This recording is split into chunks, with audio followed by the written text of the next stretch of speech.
The comet spun lazily through the void, trailing a silvery tail that glittered like a cosmic garland. At its heart lay the ancient ritual site, a place of solemn mystery now sullied by the presence of the Galactic Tribunal, a fleet of ships hovering ominously above the icy surface. The human stood alone, an anomaly among the various alien representatives gathered for the trial. She was Joss Calder, an unassuming freighter captain who'd stumbled into this mess by sheer accident, or, as she privately thought, pure cosmic malice. Her once pristine ship, the dauntless Asterisk, now lay impounded, its systems dormant under alien control.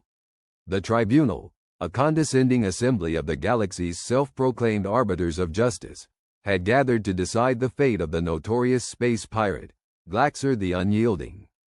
Glaxer, infamous for his raids across the star systems, had finally been captured, and his trial was to be the spectacle of the century. Joss was there because she'd witnessed Glaxer's supposed last stand firsthand, a fact that had somehow turned her into the star witness for the prosecution. She stood awkwardly in the snow-like dust of the comet's surface, surrounded by towering alien forms, their robes flapping in the comet's thin atmosphere, whispering judgments with antennae twitching in shared disdain. Human, the lead arbiter, a gelatinous being named Fgarn, gurgled as it projected from its gelatinous mass. Your testimony is crucial. You claim to have seen the events that led to Glaxer's capture. Claim? Joss raised an eyebrow. I was there. Fagurn's form quivered, an indication of what she'd come to recognize as irritation. Very well, if you insist. The irony wasn't lost on Joss. Here she was, a mere freighter captain, surrounded by beings who could manipulate time and space with a flex of their appendages, yet they needed her, a human, to validate their narrative. As she recounted her story, the aliens listened with a mixture of skepticism and impatience, their belief in their inherent superiority palpable.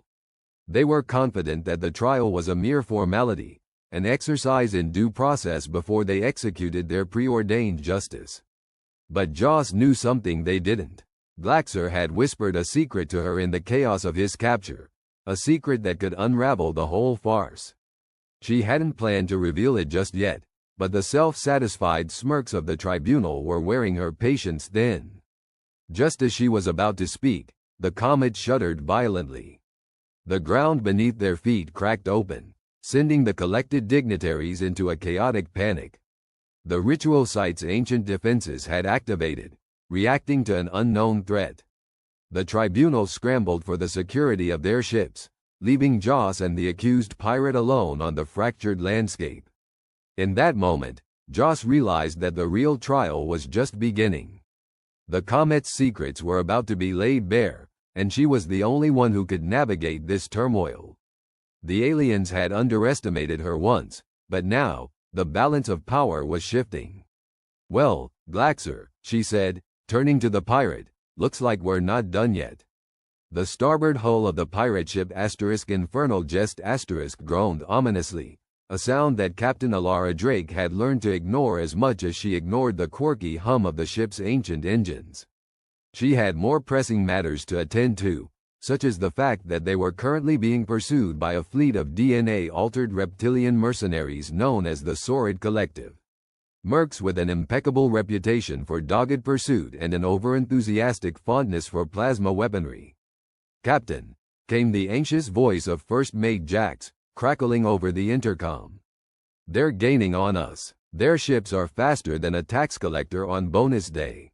Alara glanced at the flickering holomap, where the red blips of the Saurid ships were indeed closing in on the lonely green dot that represented the Infernal Jest. Well, Jax, I didn't steal the third eye of Rocktool to hand it over without a fight. Warm up the turrets and get the crew to battle stations. Alara clicked off the intercom and turned to the ship's AI, which was affectionately named SAS. SAS had been installed after a particularly persuasive bounty hunter had attempted to blow her ship apart with a pack of hyper-intelligent raccoons trained for demolition. SAS, in her infinite sarcastic wisdom, had countered the threat by causing the raccoons to get into an unexpected existential crisis, leading them to abandon their mission entirely. SAS, What's the most annoying but effective maneuver we can pull at this speed? Alara asked, drumming her fingers on the console with a calmness that belied her internal adrenaline rush. Captain, I would suggest the spin cycle, but considering the current state of the hull, it might leave us with an interior resembling a contemporary art installation. Sass replied, her synthesized voice dripping with irony. Do it, Alara commanded, unflinching. Art's subjective, anyway. The infernal jest lurched into a haphazard spin, the centrifugal force pressing Alara back into her seat. The maneuver sent the Sword ships scattering, their pilots undoubtedly cursing the unpredictability of human ingenuity. Meanwhile, deep within the bowels of the ship, Engineer Tink was wrestling with an overheating reactor core. Tink was a genius when it came to keeping the infernal jest operational, albeit with the help of a few questionable modifications. She'd once jury-rigged a warp drive out of a toaster and some duct tape, a feat that had saved their hides on more than one occasion. Tink, how are we looking? Alara's voice called through Tink's communicator, barely audible over the cacophony of alarms and the hiss of steam. We're looking like a roasted marshmallow, Captain. I've rerouted power from the coffee maker, but we're still running hot. I can give you 5 more minutes of full power before we start melting down like a bad karaoke night, Tink shouted back, her hands never pausing in their frenetic dance over the control panels. Alara grinned. I'll take those 5 minutes. Just keep us alive, okay? Alive is my second favorite state of being, Tink quipped, slamming a lever home with an unnecessary flourish. Back on the bridge, Alara watched as the Sword ships regrouped. Their leader, a particularly nasty piece of work named Vrax, appeared on the main viewscreen, his scales glistening with malice, his eyes like twin suns of contempt. Captain Drake, Vrax hissed, his voice barely masking his desire to bite something significant.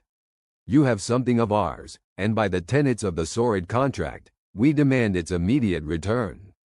Alara leaned back, crossing her arms with a practiced air of nonchalance.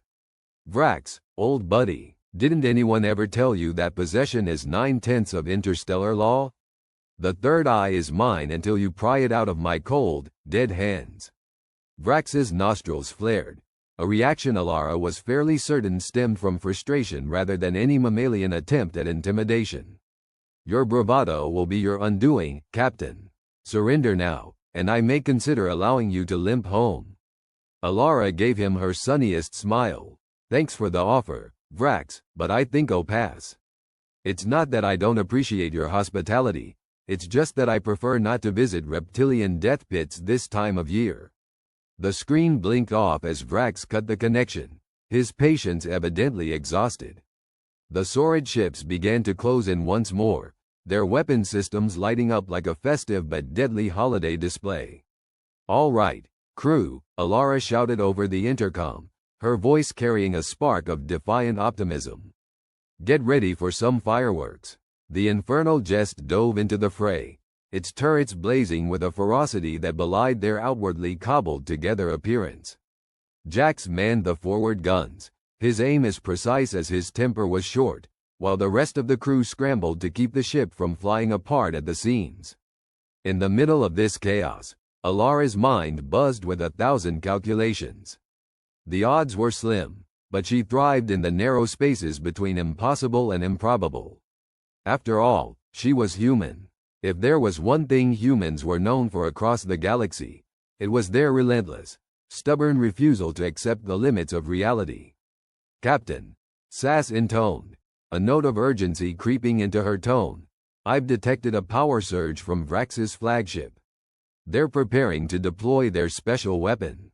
Special weapon? Alara echoed, her eyes narrowing. You mean the one they call the Scaly Doom?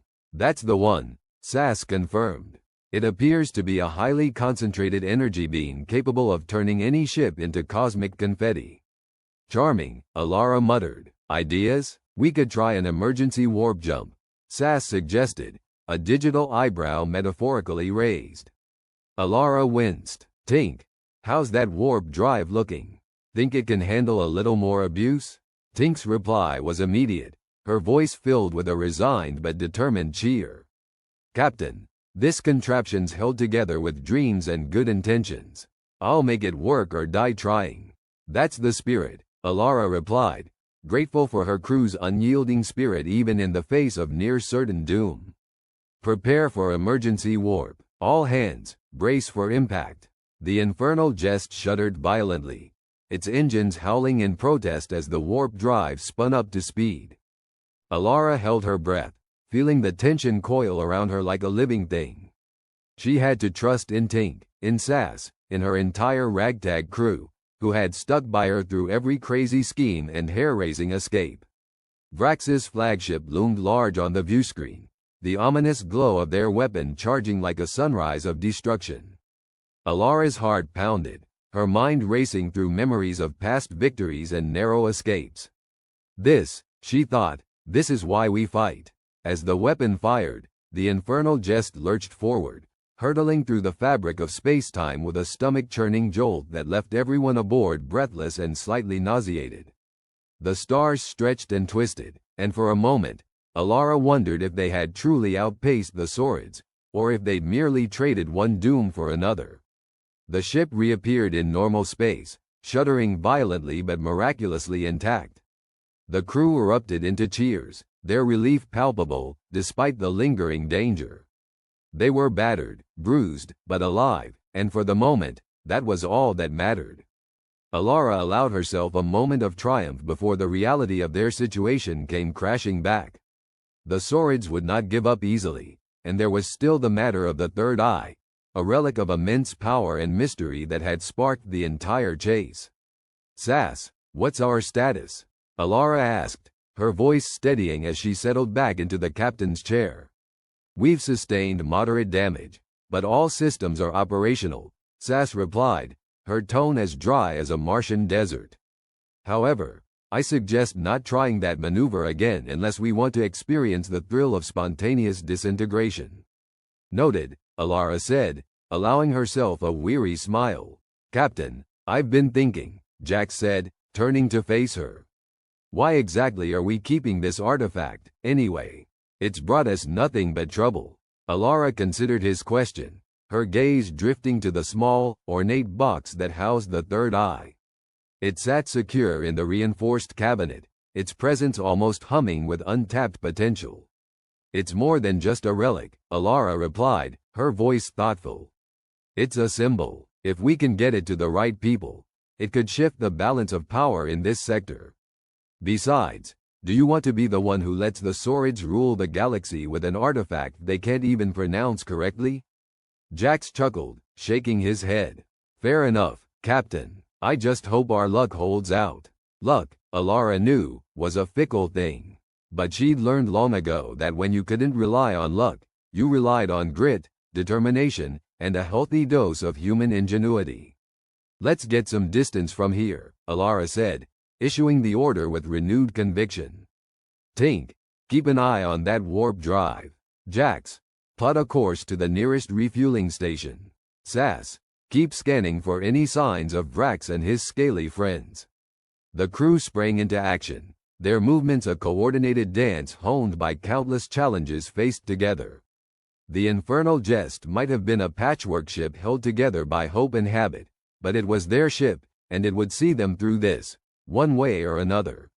Hours passed, the tension aboard slowly dissipating as the crew settled into the familiar rhythms of shipboard life. Alara allowed herself a moment of quiet in her quarters, contemplating the path ahead. She thought of her crew, of the galaxy's precarious balance, and the role they might play in shaping its future. As she sat in introspection, an unexpected alert blared through the ship, jolting her to her feet. The viewscreen flashed with the image of a massive Saurid battleship, its weapon systems primed and ready, looming ominously. "Vrax," Alara breathed, her heart sinking.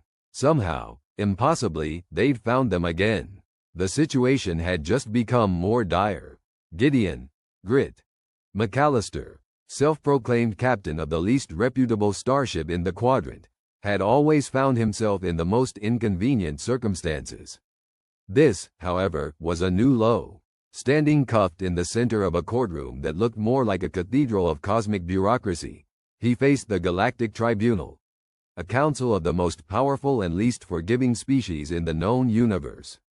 Their mandate: to maintain order and peace across the galaxy. Their current mission: to decide his fate.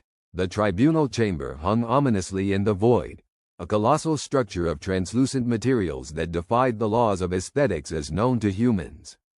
Around him, judges of every imaginable shape and size perched in their respective alcoves. Their collective gaze, if one could call it that, considering many lacked eyes in any human sense, was upon him. He could feel the weight of their judgment pressing down like a gravity field tuned to crush. As the lone human in the galaxy on trial for piracy, treason, and a litany of other charges that Grit had honestly lost track of, he knew the odds of a fair hearing were about as likely as discovering a new species of space-faring cactus. The truth was, humanity wasn't exactly in a position to negotiate. Despite their unexpected leap into the greater galactic community, they were still seen as the new kids on the cosmic block, barely out of their interstellar diapers.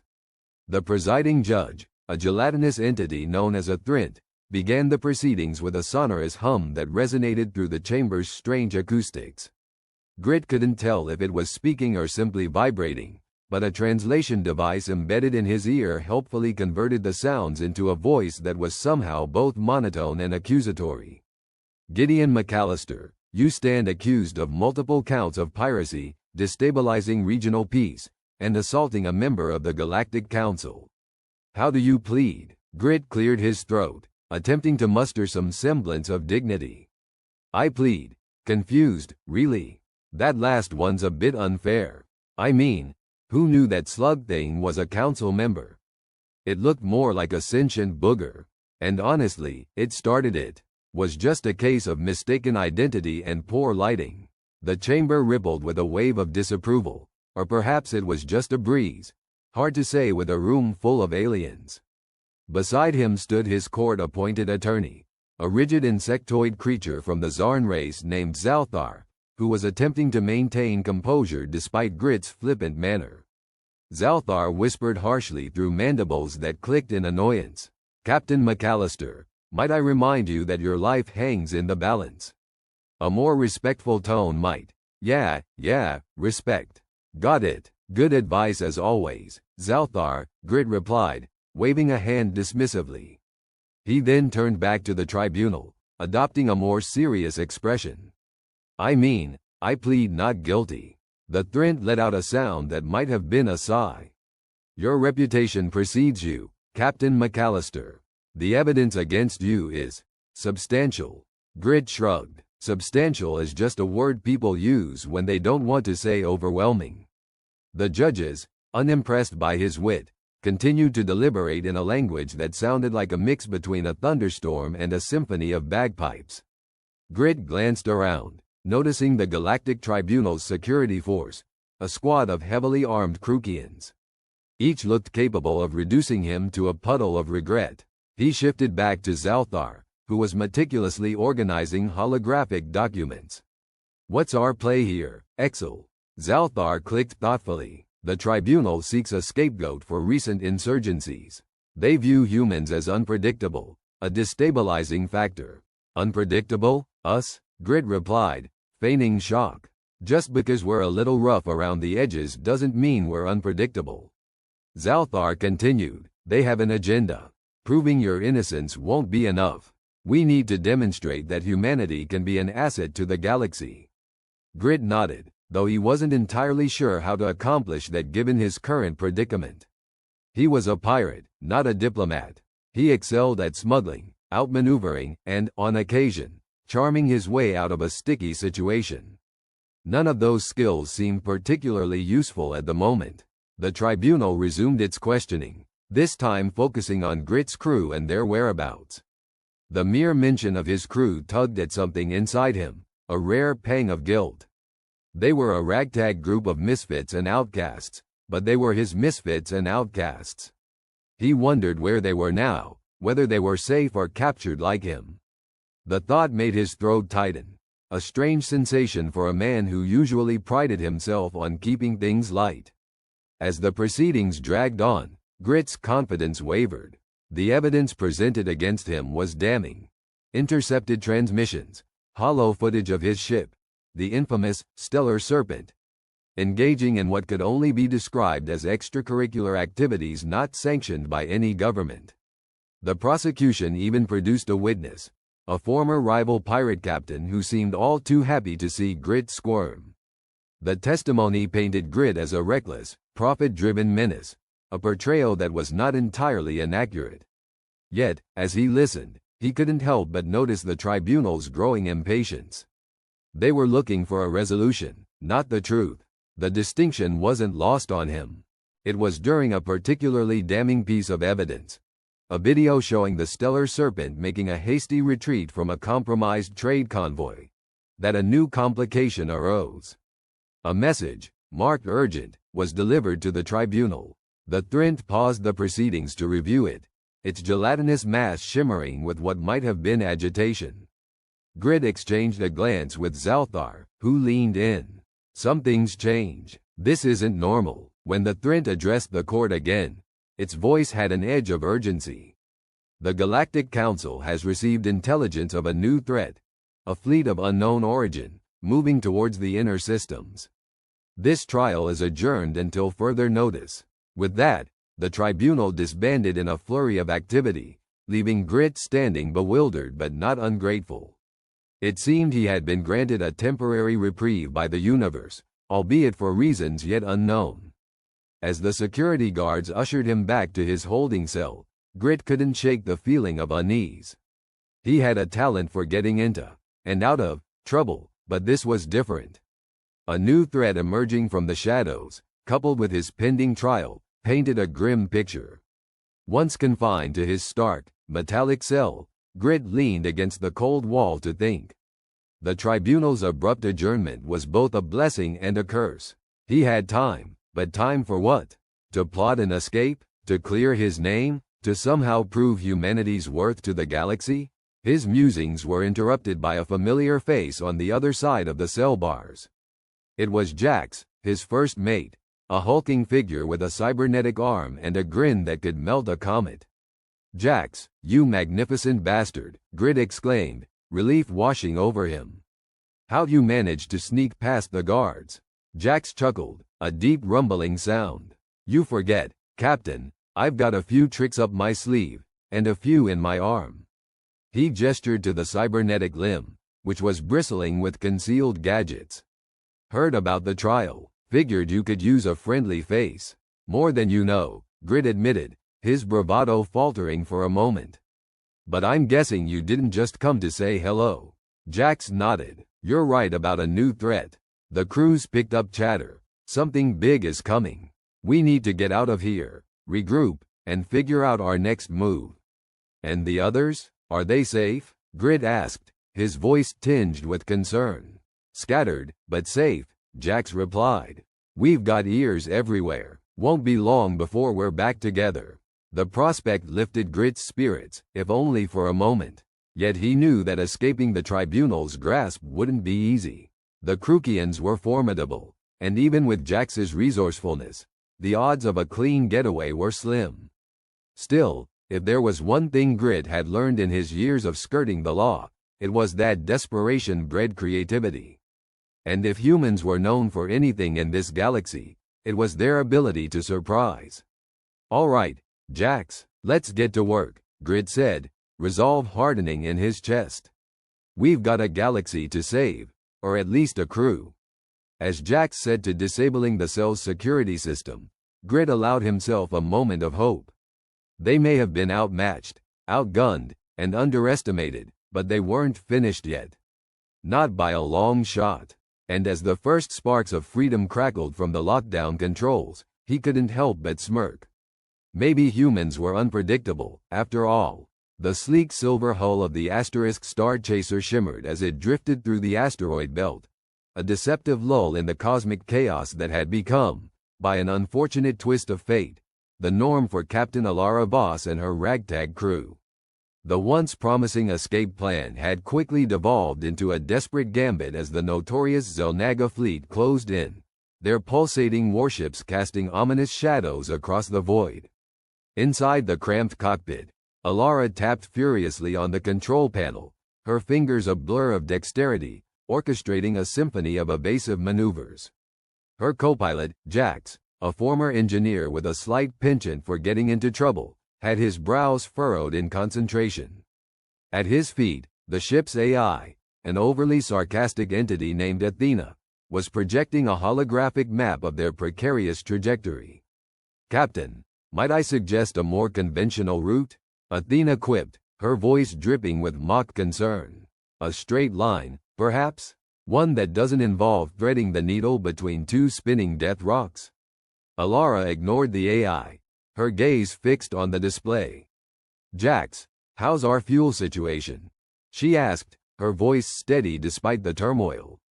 "Bleaker than a Martian sunrise," Jax replied, not missing a beat. "At this rate, we'll be lucky if we make it out of this belt, let alone past the Xel'Naga blockade." Alara cursed under her breath, her mind racing. The Xel'Naga, an alien race known for their brutal efficiency and lack of humor, had been hot on their tail ever since their audacious heist of the Trillion Crystal, a power source so potent it could fuel a fleet or, more importantly, fetch a king's ransom in the black markets of the Outer Rim. "Options," Alara demanded, her voice cutting through the tension like a laser scalpel. "Well," Jax began, "we could always try the old hide-and-seek trick. Duck into a cavern, wait them out, and hope they get bored." Athena's holographic form flickered, her expression one of exaggerated disbelief. "Oh yes, because a technologically superior alien race known for their patience and diligence will surely abandon their pursuit in frustration." "Brilliant plan, Jax." "Hey, it worked against the Terran police," Jax shot back defensively. "Only because they were on a donut break," Athena retorted. Alara silenced them with a raised hand. "Enough. We need something better. Athena, scan for any anomalies or disturbances that might mask our signature." The AI paused, her virtual eyes narrowing. "There's a cluster of dark matter anomalies about 5 clicks from here. If we can navigate through without being crushed into two-dimensional pancakes, it could provide the cover we need." Alara nodded, determination setting her jaw. "Plot a course. Jax, prepare the engines for a hard burst when we clear the belt." "On it," Jax replied, his hands a flurry of motion as he adjusted the power systems, coaxing every ounce of speed out of the beleaguered ship. The Star Chaser lurched as it dove deeper into the asteroid field, the small crew bracing themselves against the sudden G-forces. Outside, the Xel'Naga ships continued their relentless pursuit, their sleek forms cutting through the void with unnatural precision. As they neared the edge of the belt, a new alert blared to life, a cacophony of warnings about an incoming asteroid storm, a celestial tempest of rock and ice churning towards them with malicious intent. "Just what we need," Alara muttered, her hands deftly recalibrating their course with each update from Athena. "Jax, hold her steady. We can't afford any more surprises." With the storm looming, the Xel'Naga seized the opportunity, their lead ship breaking formation to press the attack. Energy beams crackled through the vacuum, each shot a calculated attempt to cripple the Star Chaser before it could reach the safety of the anomalies. Alara's knuckles widened, her grip unyielding as she coaxed the ship into a series of evasive spins and rolls, each maneuver executed with a precision that belied the chaos around them. The storm hit with a vengeance, asteroids slamming into each other, fracturing into smaller, lethal projectiles that peppered the ship's shields. The metallic groans of the hull under stress became a constant reminder of their precarious situation. "Shield integrity at 40%, Athena reported, her tone unusually grave. "I would advise against further unnecessary impacts." "Noted," Alara replied tersely, her focus unbreakable. "Jax, divert all non-essential power to the shields. We can't afford to lose them now." With the storm intensifying, the Xel'Naga continued their relentless attack, their ships moving with an eerie precision through the chaos. Alara's mind raced, her thoughts a whirlwind of strategies and countermeasures, each dismissed as quickly as it formed. Then, a spark of inspiration, a reckless, desperate idea that might just work. Athena, can we use the anomalies to amplify our signal, create a decoy? The AI paused, considering. Theoretically, the dark matter could distort our signal enough to project a false image. But it's risky, Captain. If we miscalculate, we'll be debris, Alara finished, her eyes alight with a dangerous resolve. But it's a chance we have to take. Jax, get ready to execute. With a nod, Jax adjusted the ship's systems, rerouting power and preparing to trigger the gambit. The tension in the cockpit was palpable, each second stretched thin as they approached the anomalies. The moment came, and with a flick of switches and a silent prayer to the cosmos, Alara initiated the plan. The ship's systems hummed with energy, their signal broadcasting into the void, distorted and amplified by the dark matter's enigmatic embrace. For a heartbeat, nothing happened. Then, as if by magic, or sheer, dumb luck, a ghostly image of the asterisk star chaser flickered into existence, veering off in a different direction, drawing the attention of the Xel'Naga. "They're taking the bait," Jax whispered, disbelief laced with hope. "Steady," Alara cautioned, her gaze never wavering from the displays. "We're not clear yet." The minutes ticked by in agonizing slow motion as the Xel'Naga ships pursued the decoy, their real quarry slipping silently through the anomalies, each twist and turn a gamble against the unknown forces at play. Finally, they emerged, the storm receding behind them, the Xel'Naga ships distant and growing smaller by the second. Relief washed over the crew like a tidal wave, but it was short-lived. The fuel reserves glowed a sullen red, and with the nearest safe haven light years away, the reality of their situation settled in with grim clarity.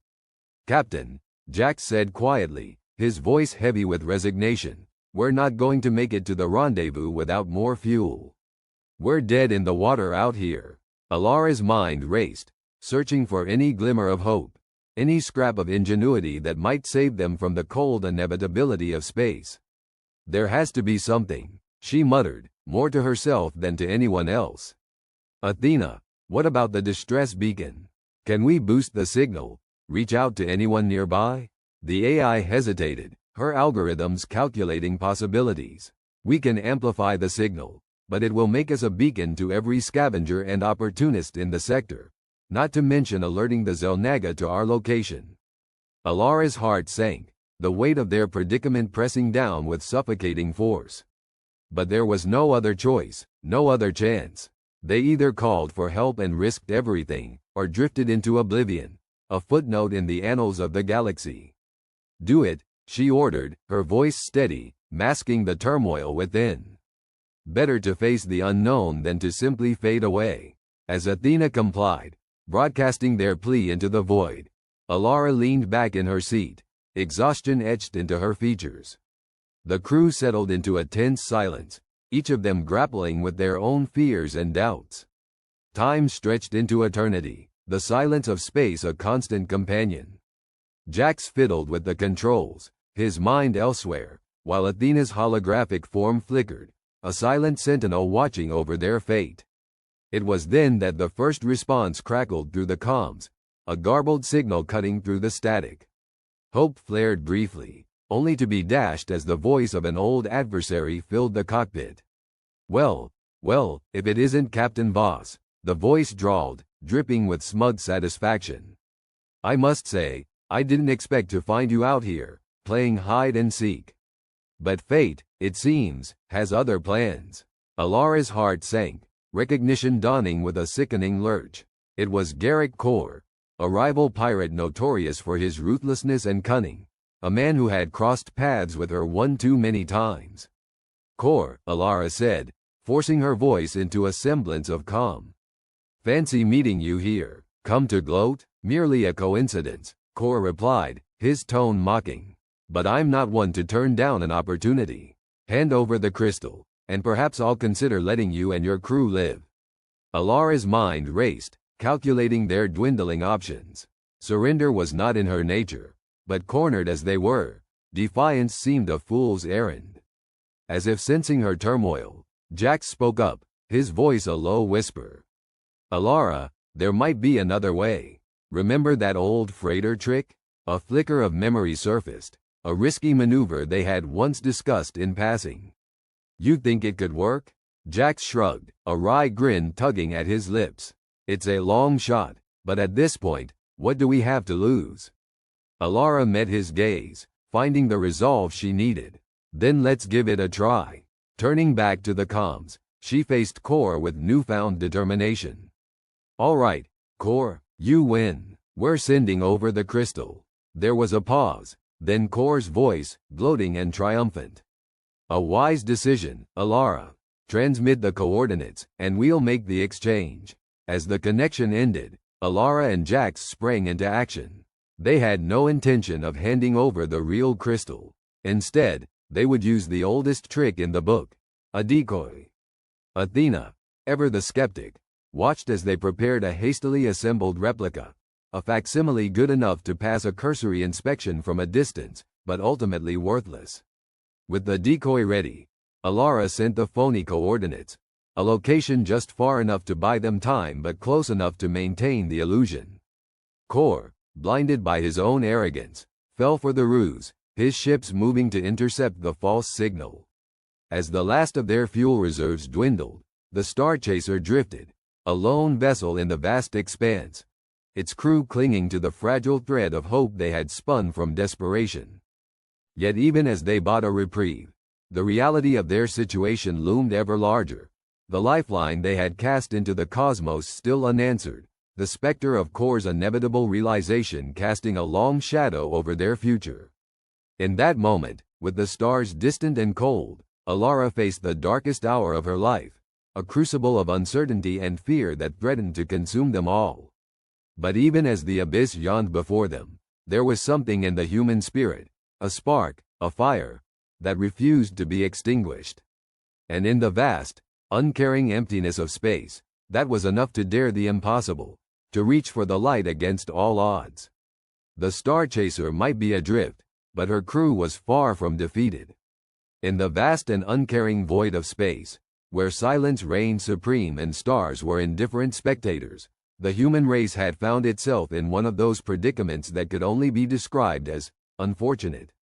The kind of predicament that made one reconsider the wisdom of venturing beyond the comforting embrace of Earth's gravity. Captain Eleanor Rathbone, commander of the ironically named starship, Optimism, stood on the bridge, her expression a mixture of determination and the kind of weary resignation that comes from having your starship captured by a fleet of hostile Gorblaxian warships. The lead Gorblaxian vessel, Conqueror's Delight, loomed on the viewscreen, a menacing testament to superior alien technology and poor naming conventions. Well, they certainly have us in a bit of a pickle, remarked First Officer Harris with the kind of dry humor that made him either beloved or infuriating, depending on the situation. Eleanor glanced at the crew around her, a ragtag band of misfits and geniuses who had somehow become the last bastion of human defiance in this corner of the galaxy. A pickle, Harris? I'd say this is more like a full-blown cucumber crisis. The Gorblaxians had demanded their surrender, a demand that came with the usual threats of enslavement, summary execution, and perhaps worst of all, mandatory participation in their infamous interpretive dance rituals. The Gorblaxians were known for their savage efficiency in battle and their equally savage lack of rhythm. "Captain, incoming transmission from the Gorblaxian flagship," said Ensign Vega, her voice edged with the tension that comes from knowing your life could be measured in minutes. "Put it through," Eleanor replied, adopting the steely demeanor of a captain who had nothing left to lose, except maybe her patience. The grotesque visage of Gorblaxian High Commander Zarnak filled the screen, his bulbous eyes glistening with the kind of malice that one usually reserved for telemarketers and slow drivers. "Human captain, your resistance is futile. Your ship is crippled, your weapons are useless, and your taste in music is appalling. Surrender now, and we may show mercy." Eleanor considered her options, which ranged from surrender and die to fight and die. In the annals of military strategy, this was known as a bad situation. But humans, as history had repeatedly shown, were remarkably stubborn when it came to bad situations. High Commander Zarnak, Eleanor began, her voice laced with a confidence that belied their dire circumstances. You seem awfully sure of yourself. But let me remind you of a little thing we humans like to call underdog spirit. Ever heard of it? Zarnak's eyes narrowed, his amusement replaced by irritation. Your defiance is meaningless, Captain. We are Gorblaxians. We have conquered hundreds of worlds, and we shall add yours to our list. Maybe, Eleanor replied with a casual shrug, but humans have a pesky habit of not going quietly. We also have this quaint tradition called improvisation. The transmission cut off with a click, leaving the bridge in tense silence. The crew looked to Eleanor, their captain, their leader, their guide through this cosmic quagmire. They needed a plan, and they needed it now. Lieutenant Chen, Eleanor said, turning to her chief engineer, how quickly can we rig something that looks like a massive explosion? Enough to make them think we're going down in flames? Chen's eyes lit up with the kind of excitement usually reserved for children in candy stores.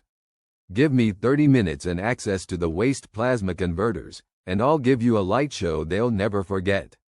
Eleanor nodded, a glimmer of hope igniting within her. Good, Harris. Start compiling all non-essential data into a single decoy file. Make it look like our entire database, but throw in a few surprises. Surprises, Captain? Harris asked, his curiosity piqued.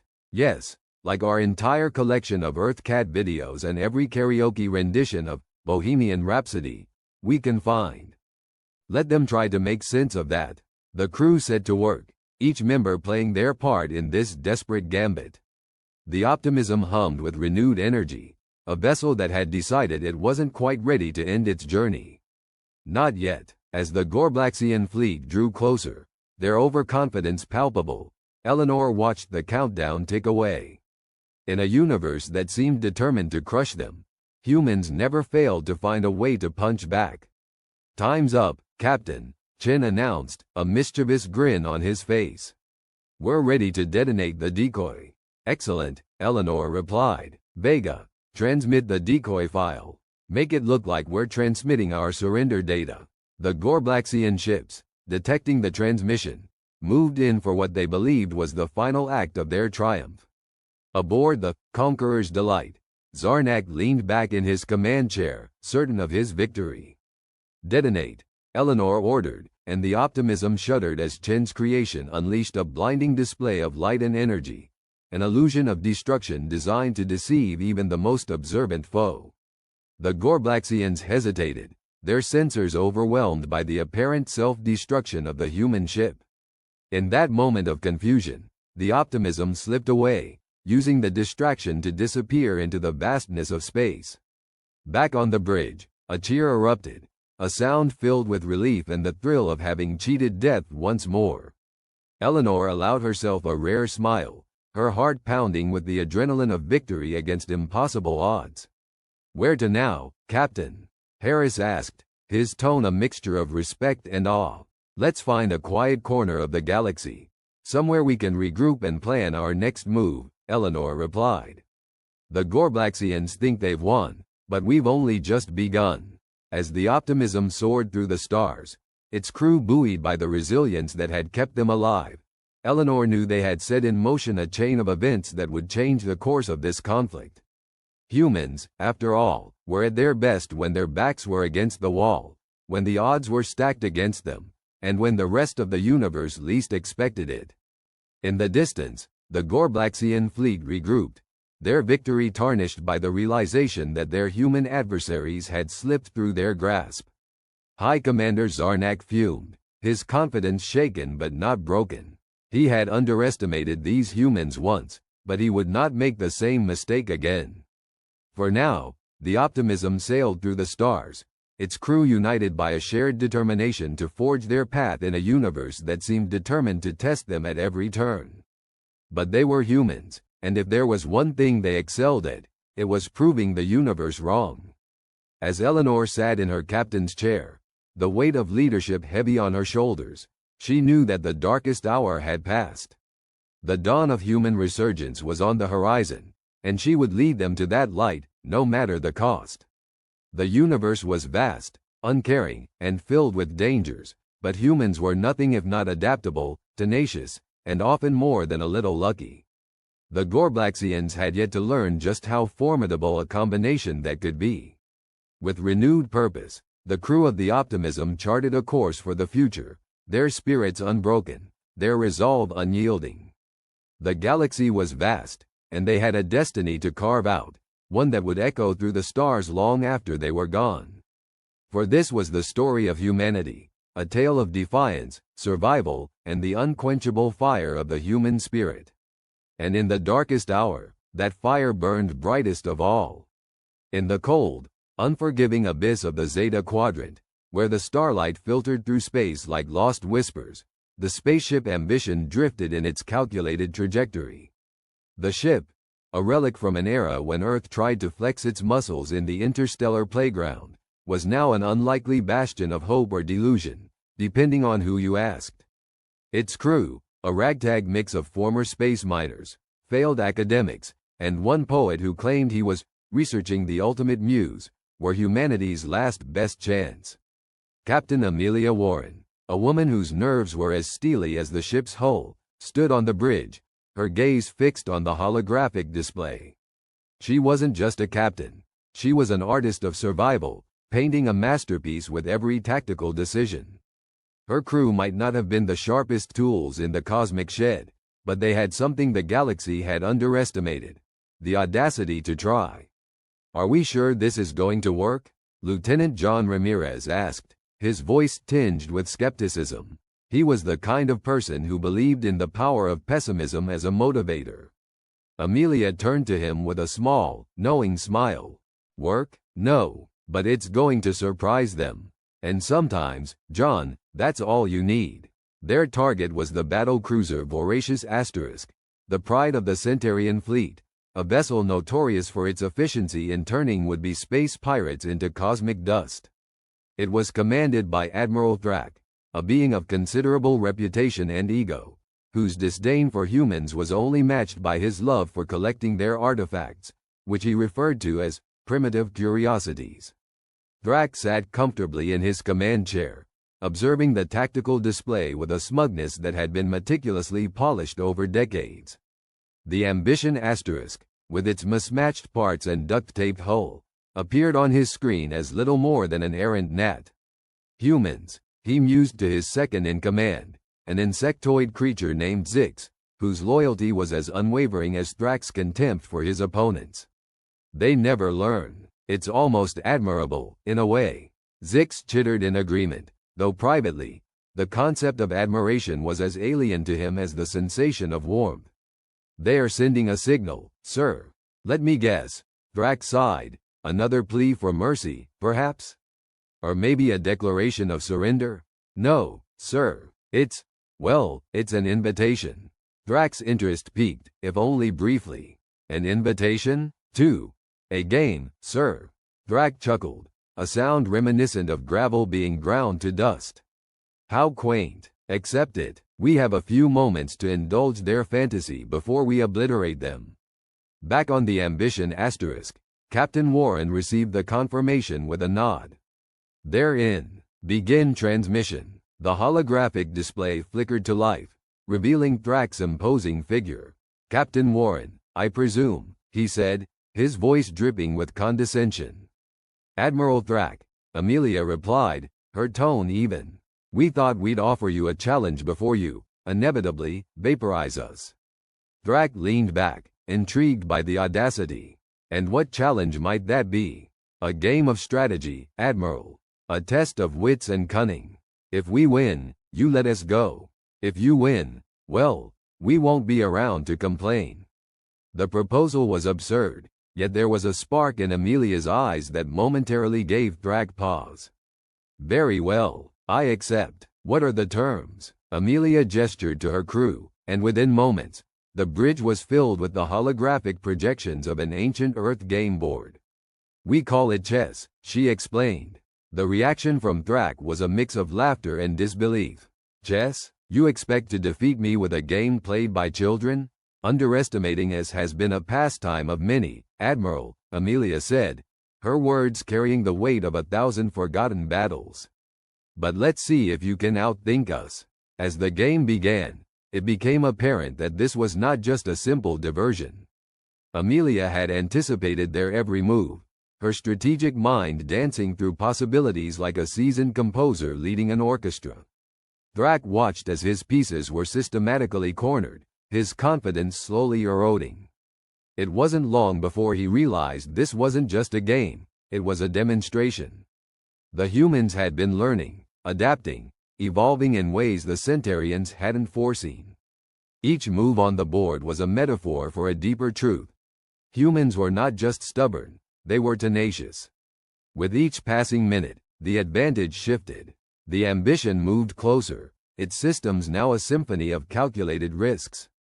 Ramirez, at the helm, executed maneuvers that should have been impossible for a ship of its age and design, exploiting weaknesses in the Voracious's defense grid with a precision that was almost insulting in its elegance.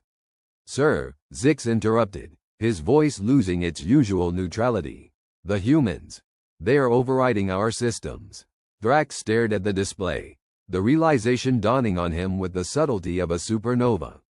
Impossible, he whispered, though the evidence was irrefutable. Amelia moved her knight into position, her gaze meeting Thrak's through the projection. Checkmate, Admiral. The atmosphere on the Voracious shifted from dismissive amusement to one of palpable tension. Thrak's reputation was built on his unbroken record, and now, faced with the unthinkable, he found himself grappling with a new and unsettling reality. He had underestimated them. Aboard the Ambition Asterisk, the crew erupted into a cheer that was half disbelief, half triumph. Amelia allowed herself a small smile. Prepare for Plan B, she instructed, her voice cutting through the jubilation. Plan B involved a series of actions that, while unconventional, were typically human in their audacity. Utilizing the element of surprise from their victory, the humans unleashed a barrage of tactics that blended ancient Earth warfare with modern ingenuity. They hacked into the Centaurian systems, transforming the Voracious's own data streams into a cacophony of chaos and confusion. Amelia watched as the Centaurian fleet, so assured of their superiority, faltered under the onslaught of creativity and desperation. It was a symphony of calculated chaos, a testament to human adaptability. The turning point was not just a shift in power, but a shift in perception. The galaxy had always seen humanity as the newcomers, the underdogs. But now, in this moment of cosmic irony, the humans had become the architects of their own narrative. Admiral Thrak, Amelia spoke again, her voice carrying across the void. This is your chance to reconsider. We might be small, but we've learned from the best. Perhaps it's time the galaxy did the same. Thrak's silence was a melody of its own, a realization that echoed through the corridors of his ship. The humans had not just survived, they had thrived in adversity, turning every setback into a stepping stone. As the Voracious began its retreat, a quiet respect settled over Thrak. The humans, with their impossible courage and undeniable tenacity, were more than just a nuisance, they were a force to be reckoned with. And the galaxy, with all its ancient wisdom and arrogance, would soon come to understand that underestimation was humanity's greatest weapon. Back on the Ambition Asterisk, Amelia watched the Centaurian fleet disappear into the star-streaked distance, a sense of satisfaction settling over her. The crew, buoyed by their unexpected triumph, were already recounting the events with the embellishment of seasoned storytellers. It seems we've made quite an impression, Ramirez remarked, his usual cynicism softened by the victory. Indeed, Amelia replied, her gaze turned toward the stars. And perhaps, just perhaps, we've shown them what it truly means to be human. The crew of the Asterisk Ambition had done more than survive. They had rewritten the rules, crafting a new chapter in the annals of interstellar history. Humanity, with its blend of audacity, resilience, and creativity, had announced its presence on the galactic stage with a clarity that could not be ignored. As the ship continued its journey through the vast canvas of space, the lesson was clear. In the universe's grand tapestry, humans were the thread that refused to unravel.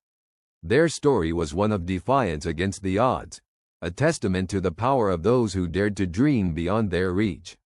And somewhere in the depths of the galaxy, those who had once scoffed at their ambitions now looked to the future with a newfound respect, aware that the tide had turned, and the future was anything but certain. In the grand tapestry of the universe, where stars weave intricate patterns across the black velvet of space, and galaxies spin like cosmic tops, there was a story unfolding that was equal parts absurd and magnificent.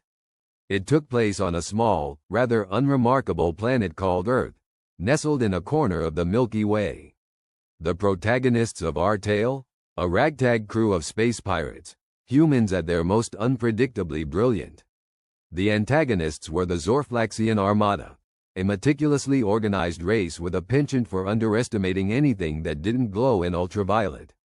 By their calculations, humans were little more than a footnote in the grand scheme of intergalactic affairs, a miscalculation they would come to regret. The Zorflaxians had swooped down on Earth with the confidence of a cat about to play with a mouse, their battle cruisers casting long shadows over cities, their demands echoing through the skies. "Surrender your world, your resources, and your curiosity," they declared, under the assumption that this would be a straightforward acquisition. What they hadn't accounted for was Captain Max Moxie Blaster and his crew aboard the infamous ship, the Rusty Nail. Moxie, a man who wore his nickname with as much pride as he did his tattered leather coat, was not one to cower in the face of extraterrestrial bullies. In fact, he'd been waiting for just such an opportunity to employ his somewhat questionable set of skills, audacity, wit, and a knack for improvisation that bordered on the miraculous. The Zorflaxians, with their advanced technology and superior numbers, were poised for a swift victory. That is, until they encountered the full force of human ingenuity, spearheaded by Moxie's crew, a collection of misfits with talents as diverse as their backgrounds. As the Rusty Nail hurtled toward the Zorflaxian flagship, Moxie gathered his crew in the cramped, slightly musty confines of the briefing room. The ship itself was a testament to human resilience and resourcefulness, a hodgepodge of salvaged parts and experimental tech that probably shouldn't have worked together but somehow did, most of the time. "Right, team," Moxie began, his grin as crooked as a politician's promise. "The Zorflaxians think they've got us figured out, but what they don't know is, humans are the universe's best at making something out of nothing. So, let's give them a show they'll never forget." His crew, an eclectic mix of former engineers, hackers, and one ex-chef who could turn a spanner as deftly as a spatula, nodded in unison. Each member had their role to play in this grand theatrical performance, and they were ready to outshine any Broadway ensemble. The plan was audacious, bordering on the absurd, but that was precisely why it was going to work. As the Rusty Nail approached the enemy's flagship, the Zorflaxians detected something unexpected, a strange energy signature emanating from the human ship. Their sensors, baffled by this anomaly, could only conclude that the humans had somehow harnessed dark matter, an impossibility, of course, but there it was. The truth was far simpler and infinitely more human. It was a cleverly rigged display of lights and electromagnetic interference, the handiwork of their tech wizard, Zara. The Zorflaxians, over-reliant on their technology, never considered that anyone would dare to employ such a crude trick. Meanwhile, Moxie and his crew unleashed a barrage of transmissions, featuring the most potent weapon in their arsenal, the power of human storytelling. Broadcast across the Zorflaxian frequencies were tales of Earth's resilience, its history of overcoming impossible odds, and its culture of innovation. It was a masterclass in propaganda, designed to sow doubt and confusion. Among the Zorflaxian ranks, whispers began to circulate. Could these humans truly wield cosmic forces? Did their planet harbor secrets unknown to the rest of the galaxy? The seeds of uncertainty had been sown, and they took root with alarming efficiency.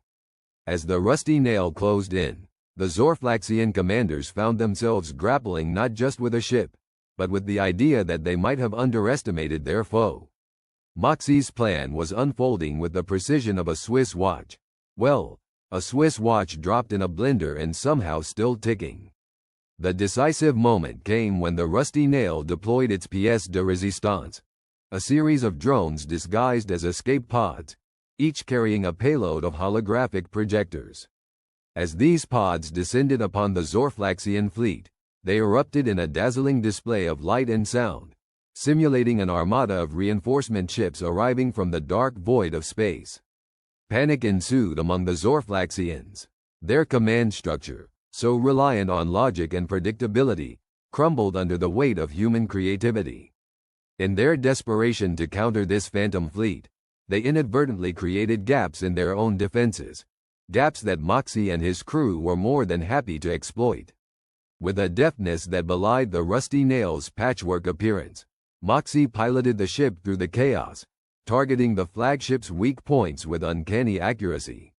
His crew, each member performing their part like seasoned actors in a blockbuster film, executed maneuvers that would have been impossible for any other species, thanks to that quintessentially human trait: adaptability.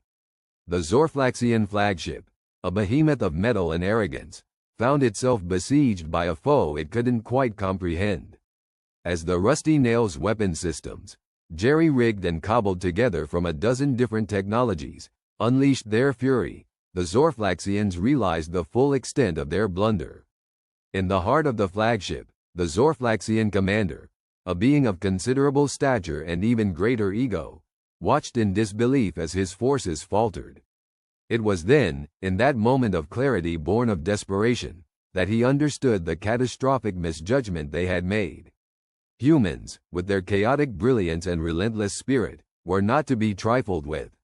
The tide had turned, and the Rusty Nail, a symbol of everything the Zorflaxians had underestimated, pressed the attack. Systems failed under the onslaught, and the flagship's once impenetrable shields flickered like an old neon sign on the fritz. In the climactic final act of this cosmic drama, Moxie activated the holographic projectors one last time. This time, they displayed not a fleet, but a message, a simple, stark reminder of the power of human tenacity. Surrender, and we'll teach you how to make lemonade out of lemons. The irony was not lost on the Zorflaxian commander. Facing the undeniable truth that humans, in their maddening unpredictability, were a force to be reckoned with, he ordered the retreat. The once feared Zorflaxian armada, their pride punctured and their plans in shambles, withdrew from Earth, leaving behind a legacy of cautionary tales for future generations. As the echoes of battle faded into the cosmic ether, Moxie and his crew stood triumphant. The Rusty Nail, battered but unbroken, hung in the void like a defiant banner of human excellence. They had done the impossible, not through brute strength or superior technology, but through sheer audacity and the indomitable spirit that defined their species. In the aftermath, as Earth celebrated its unlikely heroes, Moxie gathered his crew for a toast in the ship's galley. They raised their glasses, filled with a concoction that was part victory champagne, part questionable moonshine, another testament to human ingenuity. To us, Moxie said, his grin as wide as the Milky Way. And to the Zorflaxians, who learned the hard way that humans are the universe's best surprise party. Laughter filled the room, echoing through the corridors of the Rusty Nail, a sound as bright and unstoppable as the stars themselves. In the vast expanse of space, where the improbable became possible, humanity had once again proven that sometimes, the best way to predict the future was to create it. In the silent expanse of space, the remnants of the galactic battle lay strewn like celestial debris. The Galactic Federation's flagship, the Arrogance of Order, now drifted in a futile, powerless orbit around the shattered remains of the moon it had tried to colonize. The once mighty vessel, a symbol of control and omnipotence, was now nothing more than a space-age relic, a monument to the folly of underestimating the unpredictable nature of humans. Captain Amelia Ironheart Drake stood on the deck of the Unquenchable Spirit, the flagship of the ragtag fleet that had, against all odds, defeated the forces of an empire that had considered humans nothing more than an amusing diversion. Her pirate band, once a collection of outcasts and renegades, had proven the extraordinary resilience and ingenuity of the human race. The victory had been as unorthodox as it was complete. Using a combination of human creativity, audacity, and a healthy disregard for the conventional, they had outmaneuvered and outwitted the Federation's armada. There was a certain irony in how a species known for its propensity for chaos and disorder had managed to dismantle the very embodiment of order itself. "Captain," called out Tessa, the ship's communications officer, pulling Amelia from her reverie. "Incoming transmission from the Galactic Federation Council. They wish to discuss terms of surrender." Amelia chuckled, the sound carrying a mix of disbelief and satisfaction. How the tables had turned. "Patch them through," she ordered, her voice steady, laden with the authority that came with hard-won victory. The holographic image of Counselor Zinn appeared, a face etched with the anxiety of defeat. His once dignified demeanor now bore the weight of desperation. "Captain Drake," he began, the formal tone failing to mask his distress, "the Galactic Federation acknowledges the unforeseen capabilities of the human race. We wish to negotiate a ceasefire and propose a new alliance." Amelia tilted her head, scrutinizing the figure before her. She knew the importance of this moment, not just for her and her crew, but for humanity as a whole. A new chapter was about to unfold, one that would redefine humanity's place in the galaxy. "Counselor Zinn," she replied with a hint of a smile, "it's not just about a ceasefire. It's about recognition of humanity's right to chart its own course among the stars." Zinn nodded, a gesture of reluctant respect. "Indeed, we have seen the error of our ways and wish to extend a hand of cooperation. Perhaps, together, we can build a future that benefits all sentient beings." As negotiations continued, the crew of the Unquenchable Spirit celebrated their hard-fought freedom. Among them was Jonah, the ship's engineer, whose technical wizardry had been instrumental in turning the tide of battle. His journey from a disgruntled mechanic on a backwater colony to a key player in a galactic revolution was the stuff of legends. Now, he gazed at the stars, his heart swelling with a sense of belonging he had never before known. Nearby, Zara, the former Federation officer turned pirate, looked on with a mixture of pride and relief. Her defection had been a turning point, her knowledge of Federation tactics invaluable to their cause. She had found redemption among the pirates, her loyalty to Amelia and the crew unshakable. As she watched Jonah, she felt a surge of hope for what their collective future might hold. Elsewhere on the bridge, Lilith, the ship's pilot extraordinaire, was regaling her compatriots with another of her outrageous tales. Her sharp wit and unbreakable spirit had kept morale high even in the darkest hours of their campaign. Now, she reveled in the camaraderie and the promise of adventures yet to come. The victory had brought not just freedom, but a newfound unity within their ranks, a bond forged in the crucible of adversity. Humanity, once scattered and isolated among the stars, had found a voice, a purpose, and a place in the galactic tapestry. But the victory's impact extended beyond the human race. The Federation's defeat had sent shockwaves throughout the galaxy, inspiring other species to challenge the status quo. The once dominant Federation, now humbled, found itself at a crossroads, its rigid structures and policies dismantled by the very diversity it had sought to suppress.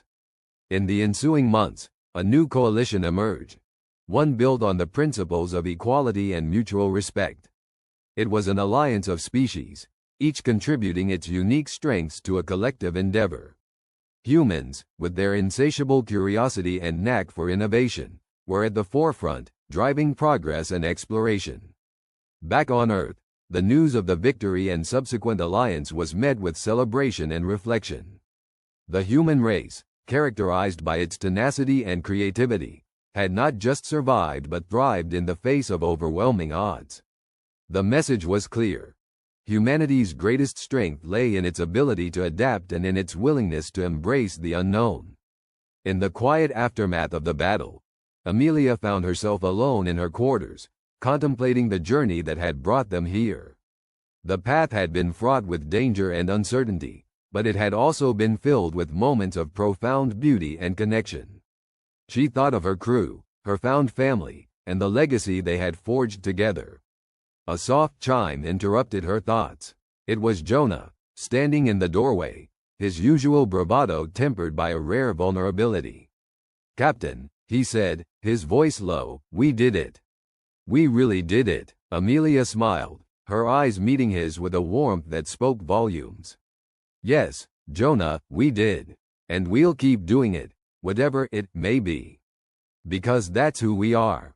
As Jonah left, Amelia turned to the viewport, her gaze sweeping across the starscape. The universe was vast and filled with endless possibilities, and for the first time in a long time, she felt ready to embrace whatever lay ahead. Humanity had carved its place among the stars, not through conquest or domination, but through resilience and unity. It was a legacy she was proud to be a part of. The unquenchable spirit continued its voyage, a symbol of hope and determination. Amelia knew that the road ahead would not always be easy, but it was a road worth traveling. The galaxy had changed, and with it, the destiny of humanity. As the ship sailed into the unknown, the echoes of their victory reverberated across the cosmos. Humanity had proven that it was not just a footnote in the annals of history but a force to be reckoned with, a testament to the indomitable spirit of those who dared to dream. And so, the saga of the space pirates came to an end, leaving a legacy of courage and defiance that would inspire generations to come. Humanity, with its flaws and its brilliance, had forever altered the course of the galaxy, leaving an indelible mark on the stars themselves.